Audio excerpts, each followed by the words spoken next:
Medyo basa pa yung buhok ko pero tara tatak tayo ng payong. Meron tayong 4 na payong dito for sublimation.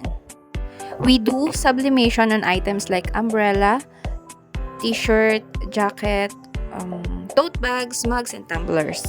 So ayan, set up na natin yung ating pangtatak.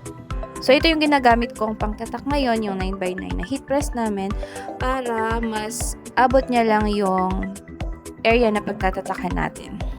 So nagprint na din ako ng mga pangtatak natin. So meron lang tayong specific na tape na ginagamit para dito sa heat press natin kasi hindi ito natutunaw or nasusunog. Next is i-prepare na natin yung mga payong natin. Ito yung ginamit nating heat press para fit lang siya dun sa area na pagtatatakan. And ito yung ating settings. Start na natin siyang tatakan gamit ang Sabli printed paper. So setting ko dito is 180 degrees Celsius and then ang seconds ko dito is 35 seconds. Yung settings natin is depende sa pinagtatatakan na material.